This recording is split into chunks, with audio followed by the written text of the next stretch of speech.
Mga kwento ng pag-ibig, kwento ng pag-asa at mga kwento ng buhay dito sa Barangay Love Stories. Love Stories.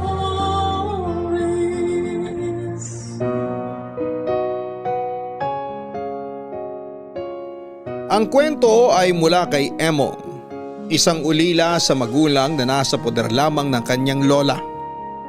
Dahil sa pangungulila ay nakabuo siya ng isang pamilya sa palengke, ang lugar kung saan siya nagtitinda ng basahan. Sabik sa masayang pamilya si Emong. Ayaw niyang magkakaroon ng alitan o tampuhan man lang sa mga miyembro nito.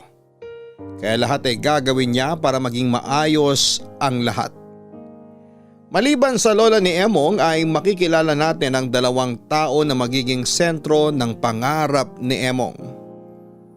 Sina Lelay at Marty na mas tinatawag niya na Nay Lelay at Tay Marty. May mga panahon talaga ang isang pagsasama ay dumadaan sa isang gusot. Subalit gaano man kagusot ang dinadaanan ay gagawin ni Emong ang paraan upang ito'y umunat at maibalik sa dati at mas swerte kung ito ay higit pa sa dati. Tunghayan natin ang magiging takbo ng kwento ng ating pangunahing tauhan na alam kong kapupulutan ninyo ng aral. Kilalanin natin sila dahil baka sa isa sa kanila ay makita natin ang ating sarili o ang iba nating mahal sa buhay. Dito sa mga kwento ng pag-ibig, buhay at pag-asa sa nangungunang Barangay Love Stories. Dear Papa Dudut, bago po ang lahat ay isang pagbati po sa inyo Papa Dudut at sa lahat ng mga tagapakinig. Ako po si Jeronimo, iyan po ang pinangalan sa akin ng mga magulang ko.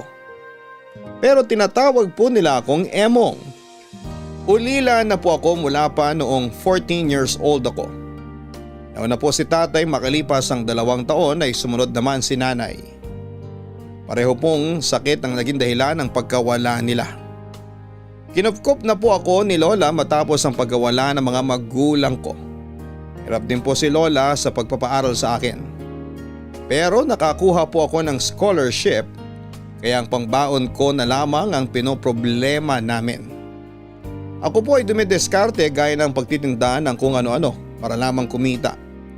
Ngayon po ay nag-aaral pa rin ako, panggabi po ako.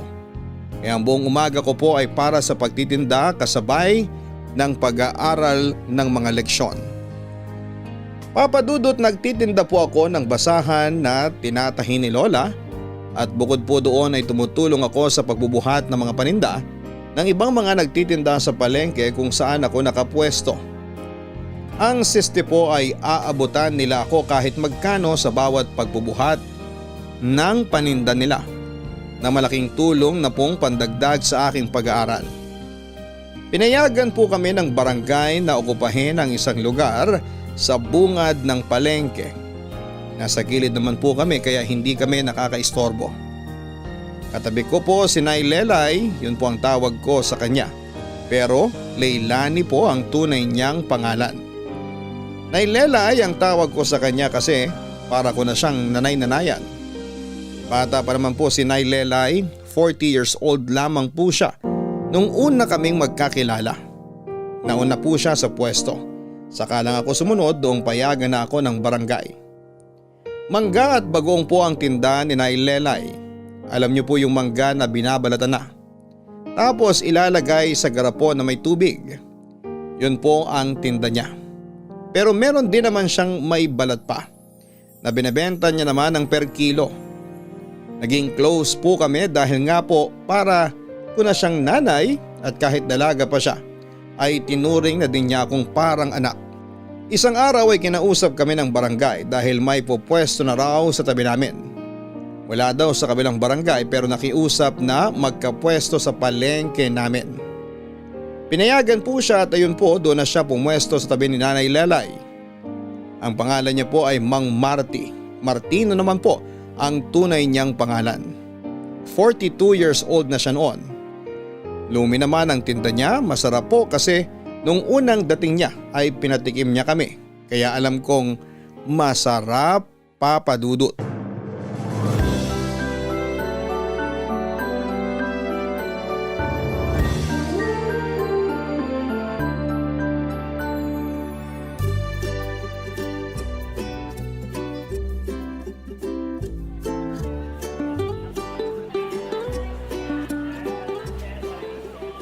Good morning po. Good morning din. Kayo po ba yung pupwesto dito? Oo, dito ako nilagay ng barangay eh. Ayan, dyan ka. Matagal nang bakante ang lugar na yan.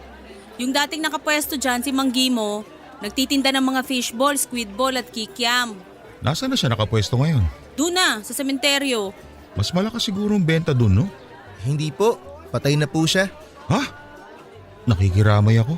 Isang taon na rin naman, kaya naka-move on na kami. Ako nga po pala si Emong. Ito po tinda ko, mga basahan.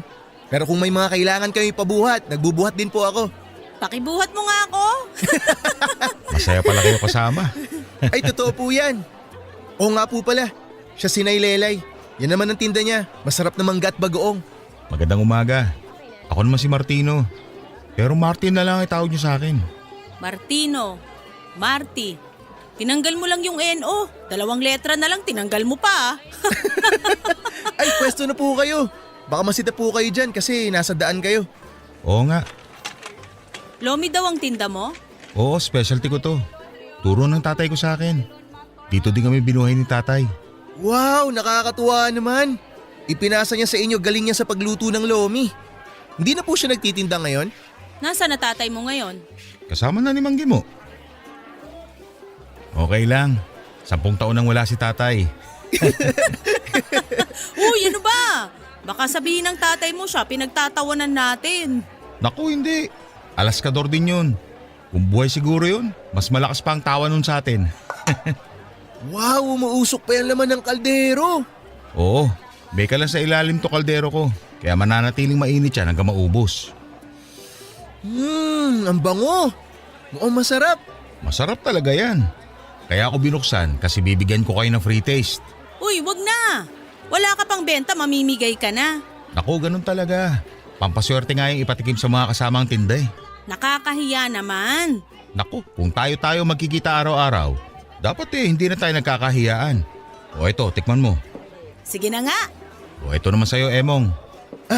Salamat po. Dahan-dahan, mainit. Mainit nga. Napaso ang dila ko. Pero masarap nga talaga. Oo nga po. Ang galing po ng pagtuturo ng tatay nyo.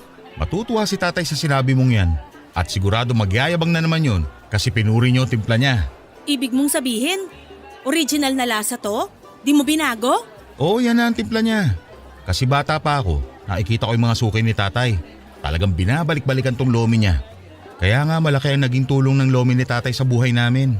May asawa at anak na po kayo, Mang Marty? Wala pa. Ay, pareho kayo ni Nay Lelay. Teka, medyo naguluhan ako. Wala siyang asawa at anak pero nayang tawag mo sa kanya? Oo, nakasanayan na niya yon. Para ko na rin naman siyang anak. At para ko na siyang nanay. Nakakatuwa naman. Ay, sandali po, Mang Marty. Bakit po wala pa kayong asawa at anak? Uy, Emong, hindi magandang tanong yan ha. Pakikialam na yan. Ay, sorry po. Okay lang. Wala pa akong pamilya kasi medyo nasaktan ako doon sa huling naging girlfriend ko eh. Ay, bakit? Anong nangyari? Nay, hindi na pakikialam yan. Chismis na yan. Ay, sorry. Nakakatuwa naman kayo. Para talaga kayong mag-ina. Nako, change topic na nga tayo. Mabalik tayo dito sa lomi mo. Masarap talaga? Hayaan nyo, tuwing umaga, libre ang lomi nyo para sa almusal. Bigay ko na sa inyo. Uy, nakakahiya. Baka isipin mo nagparinig ako. Okay na, Nay Lelay. Bigay naman daw po eh. Huy, nakakahiya. Sinabi ko na kanina, di ba? Wala nang hiyaan. Kaya kain na kayo. Mag-aayos lang ako dito. Salamat. Papa Dudut, napakasaya ng araw na yon. Ang unang araw ng pagkikita naming tatlo. Buong araw na kwentuhan, tawanan. Ako po para naman makabawi sa libreng almusal na bigay ni Mang Marty. Tumutulong akong nagtatawag ng bibili ng lomi niya. Siyempre, ganoon din ang ginagawa ko para kay Nay Lelay. Gaya ng dati, tinutulungan ko siya. mabili ang lomi ni Mang Marty, lalo na noong merienda. Mabilis maubos ang lomi niya noong araw na yon. Si Nay Lelay naman ay maganda rin ang benta at ako ay sakto lang. May panggastos na kami ni Lola sa bahay at may pambaon na ako sa pagpasok ko sa gabi. Si Nay Lelay nga pag nakikita niyang hindi maganda ang benta ko ay inaabutan ako ng konti para makatulong. Noong una ay nahihiya pa ako pero nagagalit siya. Kaya para wag siyang magalit ay tinatanggap ko na lamang. Sa haba ng araw ay madami kaming napagkwentuhan. Nalaman ni Mang Marty ang tungkol sa mga magulang ko at nalaman niya din na si Lola na lang ang kasama ko. Kaya yun, pinababaunan po kami ng lomi para daw kay Lola. Siyempre, hindi ko tinanggihan para matikpan din ni Lola ang lomi ni Mang Marty. Natutuwa ko dahil dati si Nay Lelay lang ang parang magulang ko sa palengke. Ngayon ay kasama na si Mang Marty. Kaya dumating sa punto na may naisip akong gawin, Papa Dudut.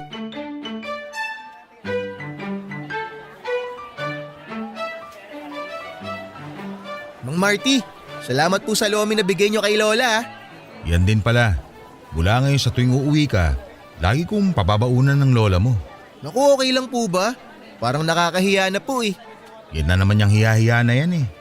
Yun na yun, para lagi may pasalubong si Lola. Basta wag lang siya magsasawa. Maniwala po kayo Mang Marty, siguradong hindi niya pagsasawaan yung lomi nyo.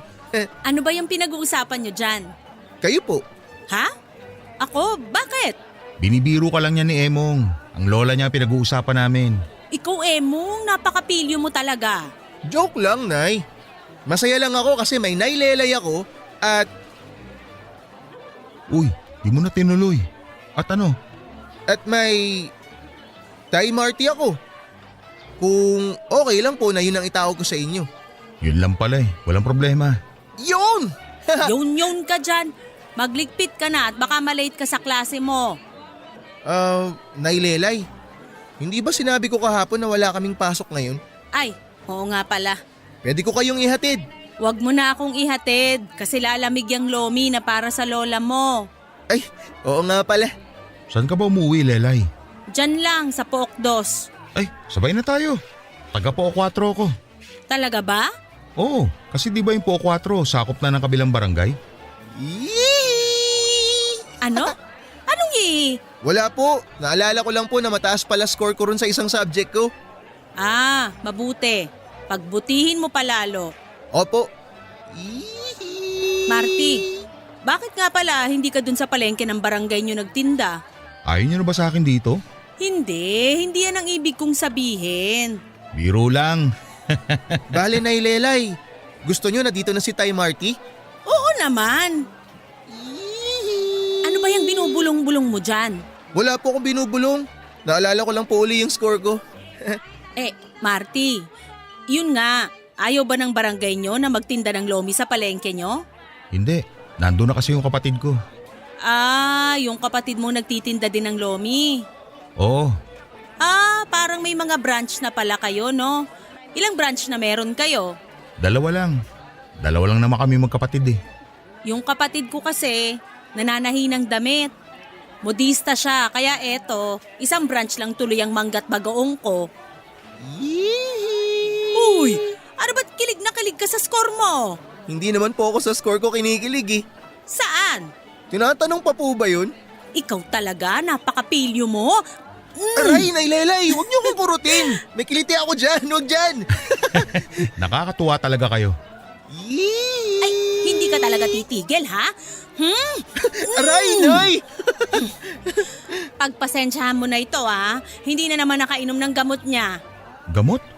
Bakit? Anong sakit na Emong? Sakit sa ulo ko. Ha? Halika na nga, umalis na tayo. Sige po. Bye po. Oh, akala ko ba ihahatid mo ko? Lalamig po tong lomi.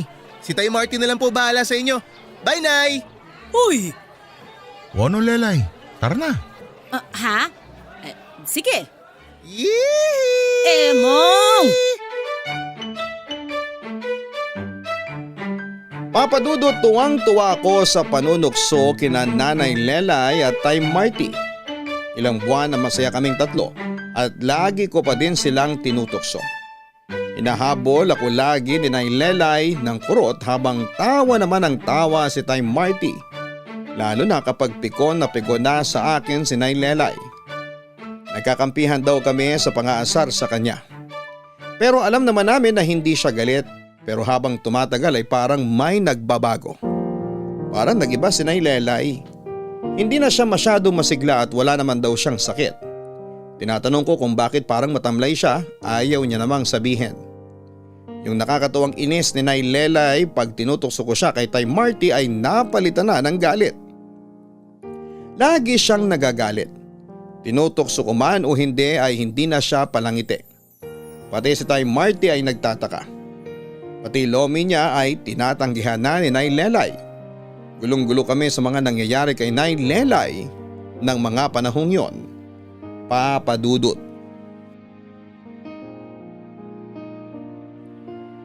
Papa Dudut, hindi ko alam kung paano kakausapin si Nay Lelay. Kasi kada tanong ko sa kanya, lagi niyang sagot ay masama lang ang pakiramdam niya. Kaya lalo po akong nag-alala. Baka kung ano po ang sakit ni Nay Lelay at ayaw niya lang sabihin sa amin.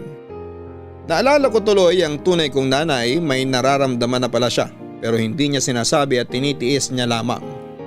Nangihina na pala siya pero nilalabanan niya lang dahil nga po dalawa na lang kami mula nang mawala si tatay. Pinipilit po akong itaguyod ng nanay ko kaya yun na po ang pumasok sa isipan ko. Natatakot po ako sa maaaring mangyari kay Nay Lelay. Napakahalaga po sa akin ni Nay Lelay dahil pinunan niya po ang naiwan ni nanay sa akin. Hindi ko po kaya pag nawala naman si Nay Lelay. Dumaan ang mga araw at hindi pa rin ako masyadong kinikibo ni Nay Lelay.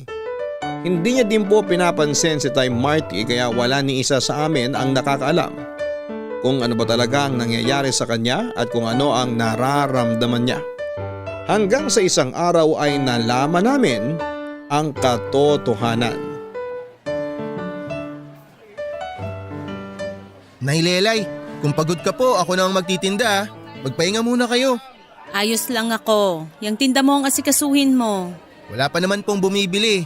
Tsaka kaya ko naman pong pagsabayin ng pagtitinda ng mangga at basahan. Makinig ka kay Emong. Bakit ka ba nakikialam sa usapan namin? Ha?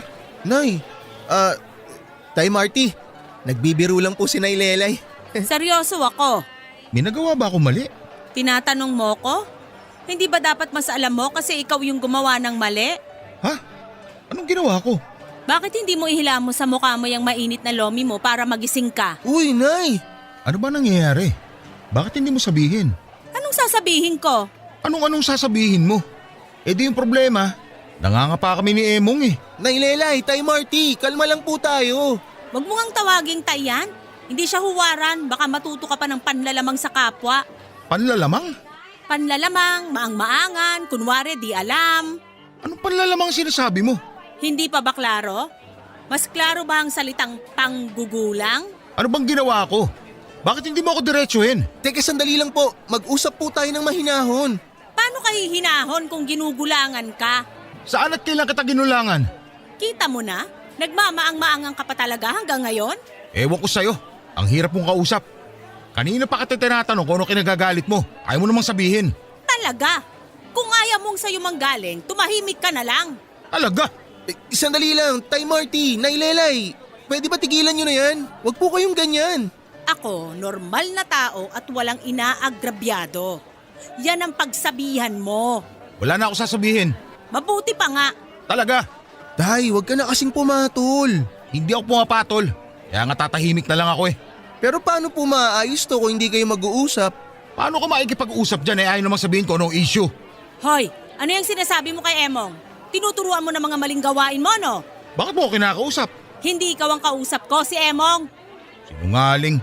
Hoy, hindi ako sinungaling. Si Emong ang kinakausap ko, hindi ikaw. Eh yan nga kinakausap mo ako. Teka lang po sandali, hindi po maayos to kung ganyan kayong dalawa. Maaayos ito kapag umalis na yung mang-aagaw ng mga suki na yan. Ayun! Eh di nasabi mo rin. Sinabi ang alin? Na iniisip mo na inaagawan kita ng suki, kaya ka nagagalit. Hoy, hindi ko iniisip yon. Anong hindi mo iniisip eh kasasabi mo lang?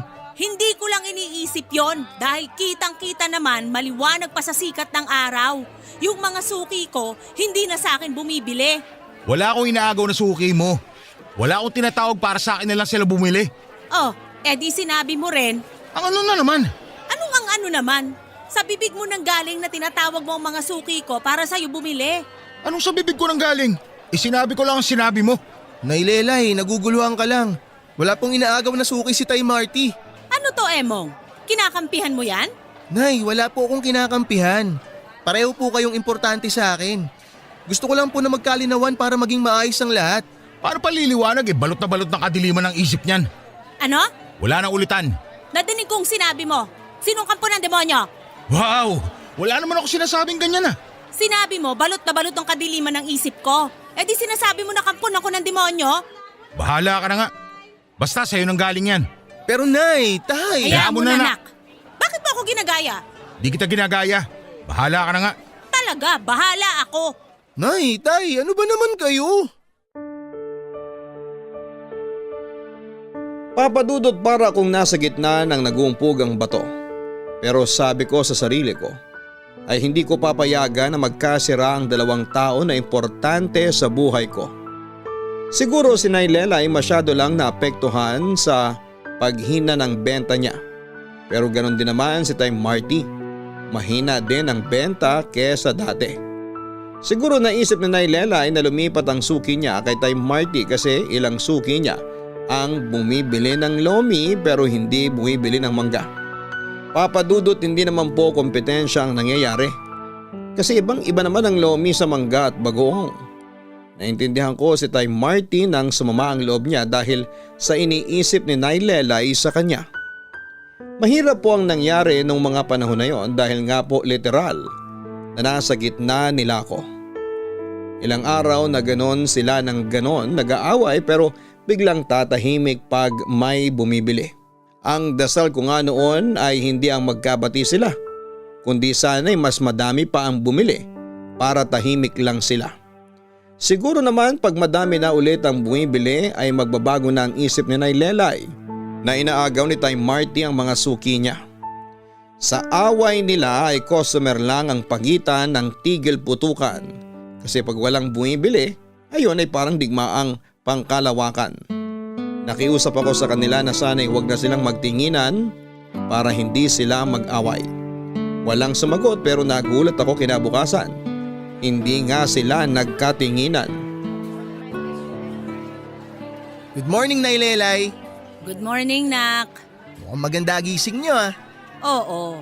Pero syempre, lahat ng maganda, may pangit. Bakit, Nay? Anong pangit ang nangyari? Wala pa naman. Emong! Uy, Tay Marty! Ayan na, ang pangit na pangyayari. Parang tinanghali kayo ng gising, Tay ah. Kanina pa ako gising. Kanina pa din ako handa. Bakit ngayon lang kayo? Kasi papunta dito, may nakita akong dinosaur eh. Ayaw ko namang sabayan, baka kainin ako. Kaya binagalan ko papunta dito. Dinosaur? Kayo naman nagpapatawa kayo eh. Seryoso ako. Sandali, mag-aayos na ako. Nak, tingin mo uulan ba? Po? Parang hindi naman po. Ganun ba? Parang nagdilim kasi ang paligid eh. Hindi naman po ah. Hindi mo nakita, busy ka kasi. Nak, halika, kain ka ng lomi. Yon! Sige, Tay Marty. Nay, tara! Kumain na ako, nak. Sabi kasi sa akin ng doktor, kailangan ko kasing kainin ngayon yung masusustansyang pagkain. Masustansya naman po ang lomi. Hindi na, mataas sa carbohydrate yan. Sige na, ikaw na lang ang kumain. Nak, Ano po yun, Tay? kumain ka na at siguradong mainit to. Para ang nasa tabi ng impyerno sa init niyan. Nak, Ano yun, Nay? mag-ingat ka ha. Saan po? Nabasa ko kasi ang horoscope mo. Sabi, lumayo ka daw sa mga elementong nagpapaalala sa kampon ng elemento. Anong elemento po? Masamang element, gaya ng taong antipatiko, mayabang, bastos, makapal ang muka. Nak, nga pala. Nagpa-fungsoy ako. Isinabay na kita. Sabi daw, umiiwas sa pagharap sa kanan dahil maraming malas ang darating pag nakita mo ng harapan ng sumpa. Hindi ko po magets. Nak, Pakisabihan nga yung katabi mo na yung usok nung tinda niya dito na pupunta pag binubuksan yung kaldero. Ang sakit sa ilong eh. Hindi naman po ah. Ganyan nak pag inggit. Palagay ko takam na, pinipigilan pa. Nak, pakisabi sa katabi mo na kakain na lang ako ng lupa kesa sa tinda niyang walang lasa. Nay naman. Nak, makinig ka sa akin. Pakisabi, please. Ay. Tay Marty, mas kakain daw po si Nay Lelay ng lupa kaysa sa tinda ninyong walang lasa. Nak, pakisabi sa katabi mo na kung walang lasa ang tinda ko, di sana wala na bumibili noon pa. Kaso parami ang suki ko eh. Nay, mahaba po yung sinabi ni Tay Marty. Narinig nyo naman po, di ba? Hindi, nak eh. Kasi nabibingi ako pag masamang tao ang nagsasalita. Nak, tanong mo nga kung nadidinig niya ba ang sarili niya? Nak, pakisabi dinig na dinig ko dahil hindi ako masamang tao. Nak, pakisabi wag niyang lokohin ang sarili niya. Nak, pakisabi baka kailangan niya ng salamin para masabi niya mismo sa sarili niya yung mga pinagsasasabi niya. Nak, pakisabi may salamin ako.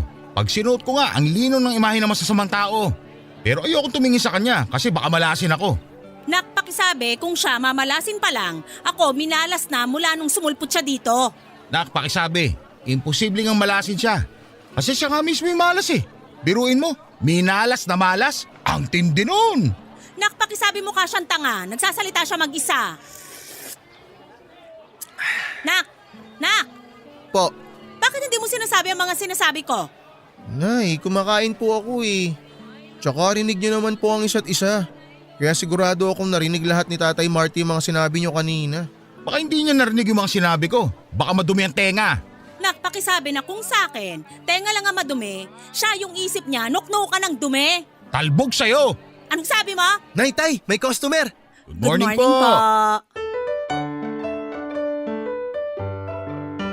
Papadudot lahat na ng paraan ay ginawa ko.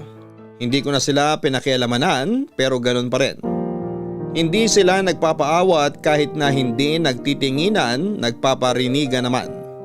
Siyempre, sa sagutan nila si Nay Lelay ang laging unang bumibigay dahil napaka-pikon niya. Kaya iniisip ko ang susunod ko na hakbang. Kinausap ko sila isa-isa. Inuna ko si Nay Lelay. Hindi man siya nagsalita ay nakita ko naman na nakinig siya. Nang kausapin ko naman si Tay Marty ay sumang-ayon ito. Wala na pong problema kay Tay Marty. Kaya dahil sa nangyari inisip ko na na-realize na nila ang mga mali at dapat nilang ayusin ang gulo. Kesa lumala pa ito hanggang sa dumating ang isang araw na parang may himala. Nagulat ako isang umaga na parang invisible sa isa't isa sina Nay Lelay at Tay Marty. Inisip ko na yun na ang hinihintay ko. Nag-ipon ng lakas ng loob ang dalawa kung sino ang unang magsasalita. Inisip ko papadudot na nagkakahiyaan silang dalawa pero ayoko munang magsalita at hayaan ko sila sa diskarte nila. Dumating ang tanghali mas tahimik pa kami kesa sa simbahan. Sabi ko baka pagkatapos ng tanghalian may maglalakas na ng loob para magsimula ng usapan pero wala pa din. Kaya ayokong masayang ang araw na yon kaya bago kami magkahiwa-hiwalay ay nagkakahiyaan pa sila. Ako na ang magsasalita para maumpisahan lang ang pag-aayos ng mga bagay sa pagitan nilang dalawa. Pero ang hindi ko alam, bago pala matapos ang araw na yon ay may malaking pasabog pa lang magaganap.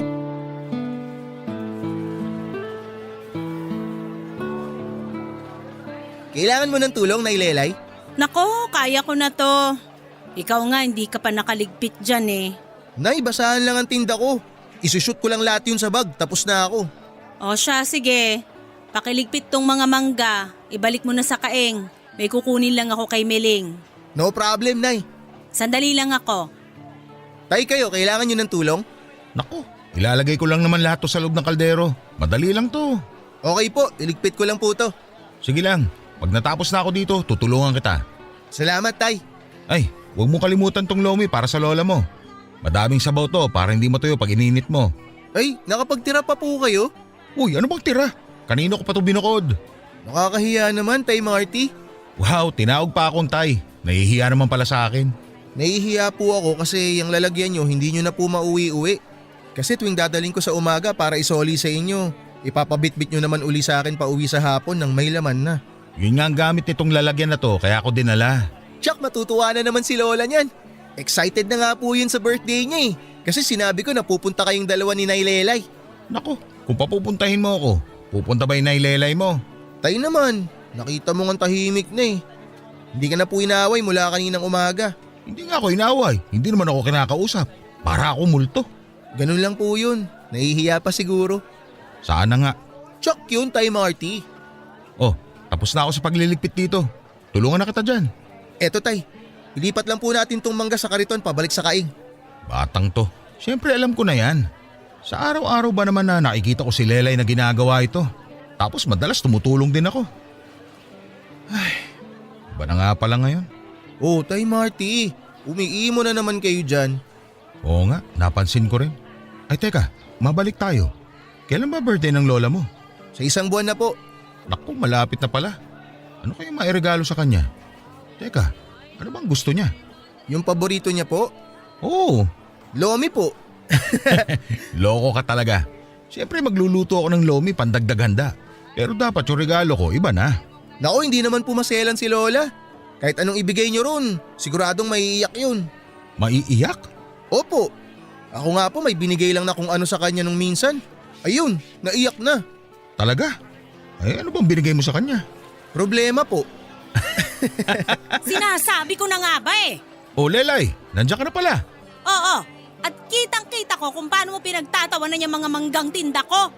Bitawan mo nga yung mga yan at baka mabulok pa yan. Ha? Ano bang sinasabi mo? May kaaway ka ba doon sa loob ng palengke? Wala akong nakaaway sa loob ng palengke, pero dito sa labas ng palengke, meron. Sino? Tinatanong mo pa?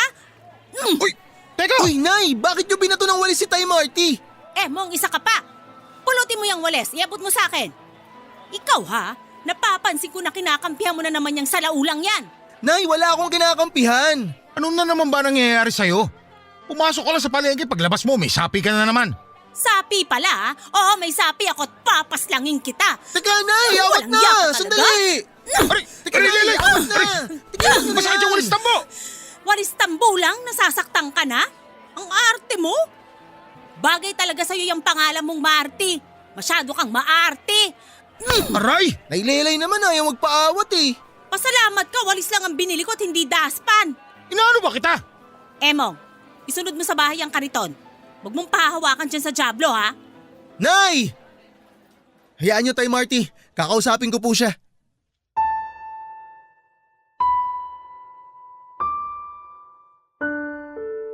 Papa Dudut, hindi ko alam kung paano mamamagitan sa kanilang dalawa dahil sige ng sige sa paghampas ng walis tambo si Nay Lelay kay Tay Marty. Naawa ko kay Tay Marty kasi hindi siya nagalit kahit nasasaktan na siya. Mukhang okay naman si Tay Marty nang tignan ko. Yung pinakabuhok ng tambo ang tumatama sa kanya kaya matapos noon ay bahing siya ng bahing. Papa Dudut, may allergy pala si Tay Marty sa alikabok ng walis tambo kaya ayon tuloy-tuloy ang pagbahing niya. Sinasabayan ako ni Tay Marty papunta kina Nay Lelay. Umiwalay na lamang siya noong malapit na kami sa tapat ng bahay ni Nay Lelay. Baka daw makita na magkasama kami at sa akin naman daw magalit si Nay Lelay. Ang hirap, Papa Dudut, mahal ko sila pareho pero paano po kaya? Pagdating sa bahay ni Nay Lelay ay kinausap ko siya at pinaliwanag ko sa kanya kung bakit tumatawa ng ganon si Tay Marty nang abutan niya. Na dahil yon sa biniro ko tungkol sa binigay kong problema kay Lola. Kilalang kilala ko si Nay Lelay kaya nakita ko ang reaksyon niya na napahiya siya dahil sa kilalang kilala ko nga si Nay Lelay kaya alam kong hindi agad magbababa siya ng pride. Pero at least, Papa Dudut, ay naliwanagan na siya. Oh, Nak. Good morning, Nay Lelay. Good morning. Bakit ngayon ka lang? Tinanghali po ako ng gising eh. Bakit? Saan ka ba galing? Sa bahay lang po. Ginabi ba kayo sa klase? Ngayon naman, panggabi naman po talaga yung klase ko. Ay, oo nga. Ang ibig kong sabihin, sumobra ba kayo sa oras sa klase? Hindi naman po. Ganun pa rin naman po yung oras ng tapos, 9:00 ng gabi. Oh, ganun naman pala eh. Eh bakit ka napuyat? Nay, hindi naman po ako napuyat. Ang sabi ko, tinanghali po ako ng gising. Pareho din yun. Bakit ka nga tinanghali ng gising? Kasi Nay, nakatulog po ako ng mahaba. Okay. Ay, teka. Ay naku, ikaw. Hihilahin ko yung patilya mo eh. Niloloko mo ako eh. Pareho lang yun eh. Kasi naman Nay, huwag ka nang mamroblema, ang aga-aga eh. Ang mahalaga, nandito na ako at magkasama na tayo. Kung sa bagay. O siya, maglatag ka na ng paninda mo. Okay Nay, tapusin ko lang po to, tapos tulungan ko na po kayo dyan. Wag mo na akong tulungan. Bakit po? Anong bakit po? Ayan nakalatag ng paninda ko oh. Teka, ang lola mo pala, nakapag-almusal na ba? Opo, nakapag-almusal na. Si Lola rin po nagluto kasi nga tinanghali po ako ng gising. Mabuti naman pala. Teka Nay, mukhang abot tenga ang itiin nyo ah. Bakit po? Ine-enjoy ko lang ang umaga. May hinihintay ba kayo? Sino naman ang hihintayin ko? Ewan ko po. Kayo po naghihintay eh. Anong ako? Wala nga akong hinihintay. Okay po. Oy Emong, tigilan mo ako ng ganyang tono mo ha. Alam ko yung iniisip mo. Po? Wala po akong iniisip. Wala. Wala nga po. Nangangati na tong kamay ko na hilahin yung patilya mo. Aray, Nay! Ang arte mo, hindi ko pa hinihila, sinasabi ko pa lang. Na-imagine ko po kasi. Bakit ba masyado kang maarte ngayon? Ayun, nasabi din. Ha? Anong nasabi? Yung pangalan ng hinihintay nyo. Wala nga akong hinihintay. Alam mo masyado kang maarte. Ayun, inulit pa. Marty. Ay, ikaw tigilan mo yan ha, pag ikaw nadinig nun. Di naman tayo madidinig nun. Kaya nga paano kung biglang dumating? Nasaan na nga ba yun? Tanghali na, wala pa. Nay, Oh, wag po kayong mabibigla ah. bakit? Anong wag ako mabibigla? Si Tay Marty po kasi. Oh, anong meron sa kanya? Si Tay Marty po. Ano nga? Hihilahin ko na talaga yung patilya mo eh. Si Tay Marty po nasa ospital. Ano? Bakit? Parang naalog daw po ata yung utak. Naalog yung utak? Paano mangyayari yon? Dahil po ata sa pagkakahampas nyo sa kanya kahapon. Ha? Walis tambulang yon. Ni hindi ko nga ginamit yung hawakan pamukpok sa kanya. Hindi po tayo sigurado na eh. Kasi yun lang naman daw po yung pagkakataon na may tumama sa ulo niya eh. Diyos ko, ano tong nagawa ko? Ay, saang ospital ba siya? Halika, puntahan natin. Mamayang hapon pa po ang dalaw. Hindi rin tayo papapasukin kung sakali. Ano ba yan? Hindi ko naman nilakasan ang palo. Bakit nagkaganon? Baka po matagal na siyang may problema. Tapos napagrabe lang po ng pagpalo nyo. Ay, naku, ano ba tong nagawa ko? Ano na kaya nangyayari kay Marty? Huminahon kayo, Nay. Okay naman siya eh. Anong okay? Nasa ospital nga at naalog ang utak tapos okay? Oo nga po pala, Nay. Magtinda na po tayo para mamayang hapon. Makadalaw po tayo sa kanya. Sige, sana hapon na. Relax lang po kayo, Nay. Magiging maayos din po ang lahat.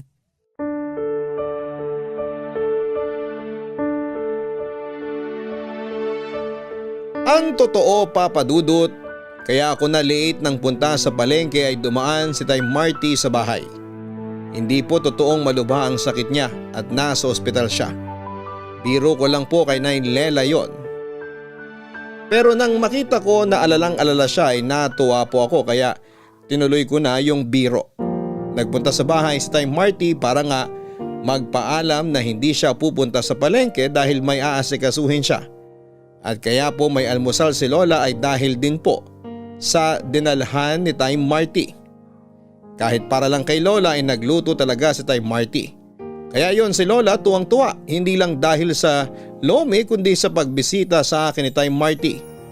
Pero noong oras na yon may problema ako, Papa Dudut.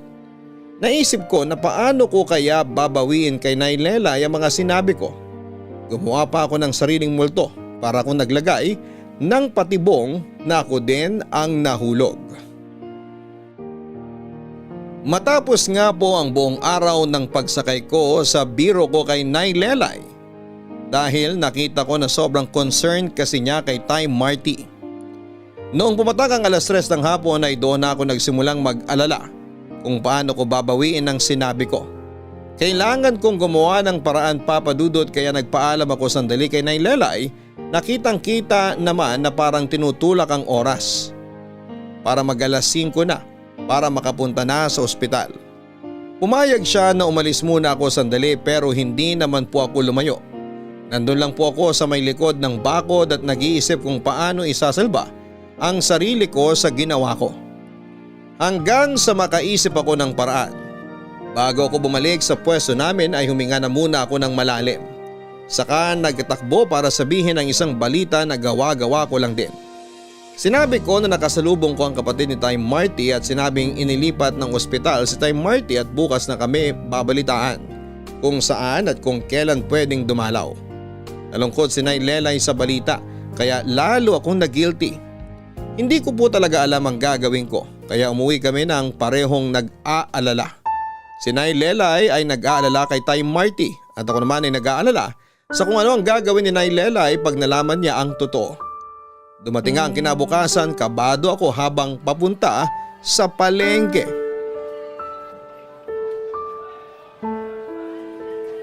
Emong, halika nga sandali. Nay, Ano? Bakit ang bagal mo maglakad? kasi po… Ano? Bakit ba ang hina ng boses mo? Ha? Huwag mo sabihin. Nay, ba't kayo umiiyak? Marty! Ano nangyari kay Marty? Ako bang may kasalanan? Nay, huminahon kayo! Patawarin mo ako, Marty! Nay, nakakahiya ang aga po, huwag kayong sumigaw! Anong wag? Wala akong pakialam. Ako ang pumatay kay Marty. Nay, ano bang sinasabi niyo? Pinatay ko siya. Good morning, Emong. Good morning, Tay. Ha? Diyos ko! Multo! Ha? Multo? Nasaan? Ikaw! Ano bang sinasabi mo? Huwag kang manakot. Sandali. Buhay ka? Alam kong gusto mo na ako mapunta sa impyerno. Pero oo, buhay pa ako. Paano nangyari? Bakit ang lakas mo? Malakas talaga ako. Teka sandali. Hindi ka na ospital? Bakit naman ako mauospital? Hindi ba naalog ang utak mo? Ano, hinampas mo ako ng walis? Oo, naalog nga ang utak ko. Pero bakit naman ako mauospital? Bakit wala ka kahapon? Nasikaso ako. Mong! Nay? Ano to? Nay, hayaan niyo po ako magpaliwanag. Hindi na. Alam ko na nangyayari. Nay, sorry. Bakit ikaw ang magsasorry? Alam ko naman na plano yan itong magaling na lalaking to. O bakit ako na naman? Tigilan mo ako. Napaka-cheap mo talaga. Gagawa ka pa ng drama, akala mo maaawa ako sa'yo? Nay, pwede ba tayong mag-usap? Mamaya na. Tatapusin ko muna tong lalaking to. Ano bang ginawa ko na naman? Tigilan mo ako. Ang pangit mo umarte. Halatang halata. Alam mo, hindi ko alam kung ano nangyayari sa'yo eh. Yung ugali mo pabago-bago. Para kang… Ano? Para akong ano? Kalimutan mo na. Hindi ko pwedeng kalimutan to. Ako pa talaga ang pinagtripan mo, ha? Nay, mali po kayo na… Hindi ako ang mali. Itong lalaking to. Ang lahat sa kanya, mali. Alam mo, mag-ayos na lang ako ng paninda. At baka lumamig pa tong lomi. O ano ngayon? Hindi mo kayang harapin ang kalokohan mo? Nay, walang alam si Tay Marty. Alam ko. Po? Alam niyo? Oo, alam kong walang alam yang lalaking yan. Kaya nga siya bobo eh. Nay, hindi po yun ang ibig kong sabihin. Lelay, ang aga-aga naman. Ano ngayon kumaaga? Bakit hindi ang sarili mo ang sitahin mo? Ang aga-aga mo mambwiset? Ay, Lelay. Anong hay? Huwag mo akong babastusin. Hindi kita binabastos. Kung bastos ako, dapat noon pa. Kita mo na? Naninigaw ka pa? Wala ka talagang modo? Nay, mag-usap po tayo sandali. Anong pag-uusapan natin? Yang lalaking yan? Ayoko magsayang ng oras dyan kung siya lang naman ang pag-uusapan. Mabuti. Mula ngayon, wala na tayo pakilamanan dito ha. Talaga? Talaga din. Humanap ka ng kausap mo? Ba't ka sumasagot? Ikaw ba kausap ko? Che!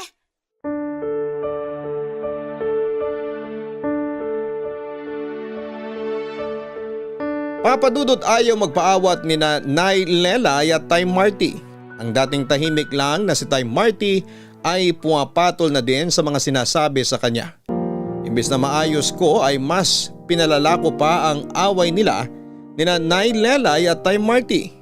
Malala na ang away, Papa Dudut. Hindi ko na kayang pumagitna sa kanila. Nayak na lamang ako nang biglang magtakbuhan ang mga tao sa palengke. Hindi na napapansin ni Nay at Tay ang komosyon dahil sa sarili nilang away. May nag-aamok, Papa Dudut, kaya ganoon na lamang ang takot ng lahat. Nagtakbuhan papasok sa palengke ang mga tao. Tinatawag ko ang atensyon nila Nay Lelay at Tay Marty pero hindi na nila ako pinapansin. Diretso lamang sila sa pag-aaway. Nakita ko yung nag-amok na tumatakbo papunta sa amin. Nagpanik na ang utak ko. Nakatingin ako sa nag-aamok na lalaki. At tinitingnan ko si Nay at Tay. Hahampasin ng hawak na kahoy ng lalaki si Nay at Tay pero mabutit na itulak ko sila at natumba silang pareho. Sa kasamaang palad lang po ay ako ang tinamaan ng kahoy. Bago ko nawala ng malay ay nakita ko na nakatayo si Tay Marty at nahawakan niya yung lalaki. Nagtakbuhan naman pabalik yung ilan sa mga lalaking tumatakbo palayo para tulungan si Tay Marty na awatin at hulihin ang nagwawalang lalaki.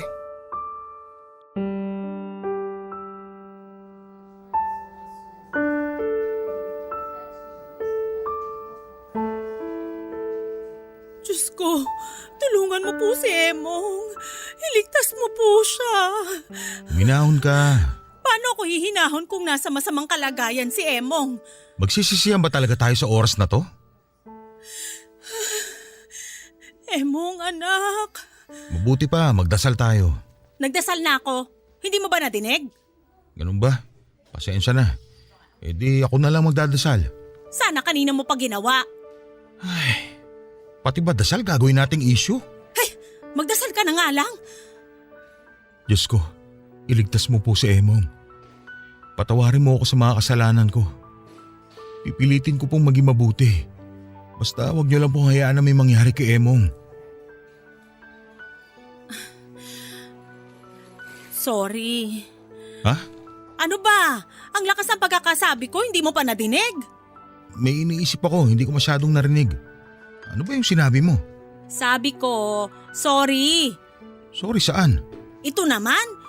Iisa-isahin ko pa ba ang kasalanan ko? Kung sa bagay, baka gabihin tayo sa dami. Nakikipag-ayos na ako, binubwisit mo pa ako. Biro lang. Gusto ko pati yung dati mong saya bumalik din. Masaya naman ako ah. Pag hindi ako nakikita. Sorry na nga, naging maramdamin ako. Hindi mo namang kasalanan na konti ang bumibili sa akin. Siguro nga, hindi na masarap ang bagoong natinda ko at ayaw na nila ng mga mangga ko. Oh, sarili mo naman ang sinisisi mo ngayon. Masarap ang manggat bagoong mo. Hindi lang siguro siya napapanahon. Ako din naman pag summer, hindi din ganun kabili ang lomi ko. Oo nga, sa pagtitinda, may panapanahon ng pagpapala. Nabulag lang siguro ako ng inis ko. Hindi ko napapansin na ganun na pala dati pa. Kasi wala naman akong katabi sa pwesto. Kalimutan mo na ang mga nangyari. Ang mahalaga, maayos na tayo. Sigurado matutuwa ang anak natin. Ano? Ang anak-anaka natin. Paano siya matutuwa kung wala siyang malay? May awa ang Diyos. Magkakamalay din siya. Ay, paano ba natin to sasabihin sa lola niya? Iniisip ko nga din yan eh. Matanda ng lola ni Emong. Baka mag-alala ng sobra yun. Bahala na. Hintayin muna natin ang sasabihin ng doktor. Saka tayo magdesisyon. Emong, gumising ka na, anak. Sandali. Ayun yung nurse kanina. Lalapitan ko. Makikibalita ako. Sige. Diyos ko, malaki po ang kasalanan ko kay Emong. Ilang beses na niya akong kinausap para magkaayos kami ni Marty pero dahil sa pride ko, hindi ko siya pinakinggan. Diyos ko, si Emong na lang po ang nagpapasaya sa akin.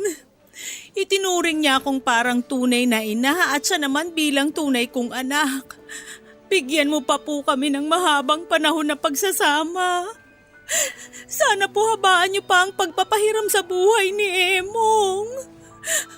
Lelay! Marty, anong sabi? Kamusta daw si Emong? Halika!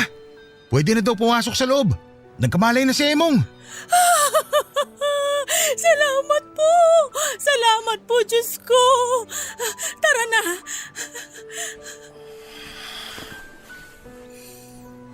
Nay, Tay, Oh, mag-ingat ka. Huwag ka na munang gumalaw. Nay, Tay, ano man po ang mangyari, mahal na mahal ko po kayo. Ano ba yung sinasabi mo? Alam namin na mahal mo kami at mahal ka din namin. Anak, huwag ka na munang magsalita masyado. Marami akong gustong sabihin, Nay. Sige anak, sabihin mo na. Pero Marty… Hayaan na muna natin siya. Nay, Tay, hindi ko po alam ang mangyayari. Pero may gusto lang po sana akong marinig. Ano yun anak?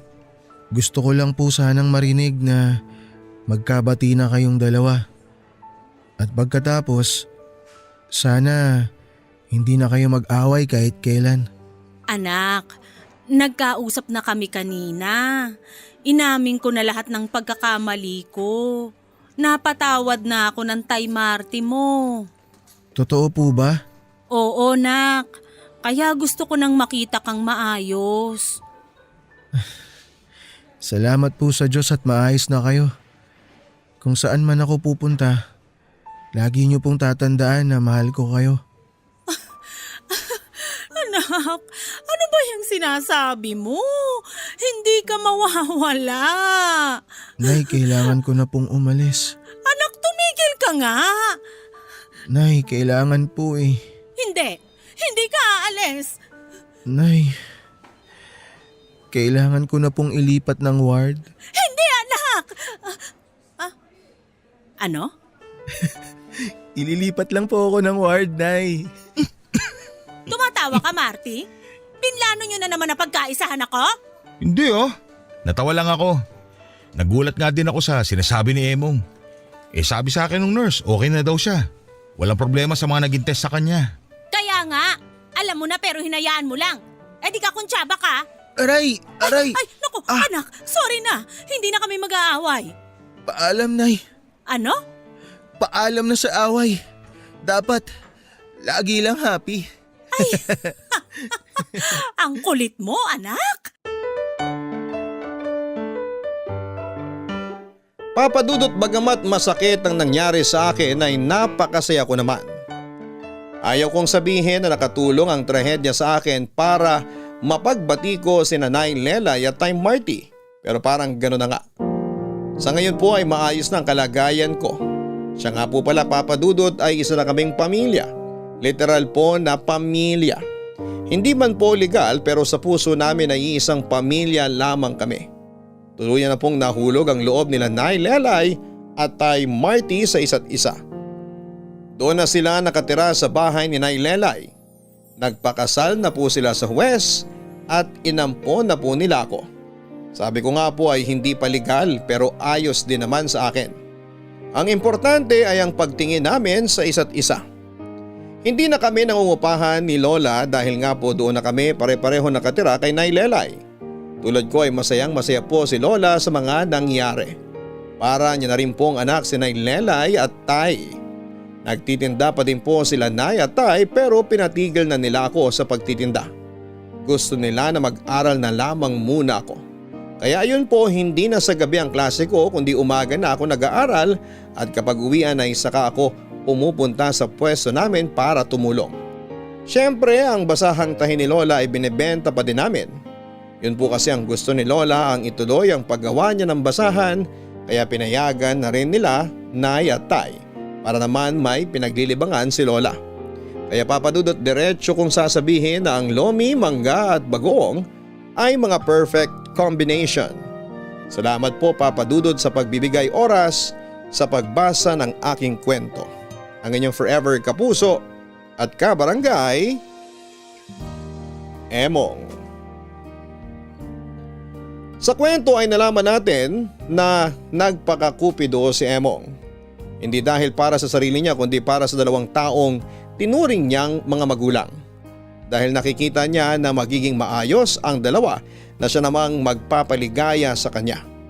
Pero dahil nga sa isang maliit na problema ay muntik na maudlot ang pangarap ni Emong. Maraming relasyon ang nasisira dahil sa mga maling akala. Mga maling akala na dapat ay maayos pa pero hindi na pinag-uusapan ng mabuti. Sa istorya ngayon ay nalaman natin ang importansya ng pagiging bukas sa pakikipag-usap at pagpaliwanag ng mga bagay na hindi natin maintindihan. Dahil ang buhay ay isang tuloy-tuloy na pag-aaral. Kapag may hindi naiintindihan, pag-aralan, pag nahihirapan ay magtanong. Hindi pwedeng dumepende lamang sa mga nadidinig. Hindi lahat ng nadidinig ay may katotohanan. Kaya ang unang alamin ay kung totoo ba o hindi. Matapos yon ay saka gumawa ng hakbang kung paano aayusin. Kaya napakahalaga ng komunikasyon. Saan mo man dalhin, sa trabaho man, sa pag-aaral, sa pamilya, sa relasyon at lalo na sa personal. Hanggang sa muli, ako po si Papa Dudut sa mga kwento ng pag-ibig, buhay at pag-asa sa Barangay Love Stories number 1. Sabay-sabay nating pakinggan ang iyong kwento ng pag-ibig, buhay at pag-asa. Ipadala lang sa barangaylovestories@yahoo.com. Nagustuhan ng iyong napakinggan? Ituloy yan via live stream sa www.gmanetwork.com/radio.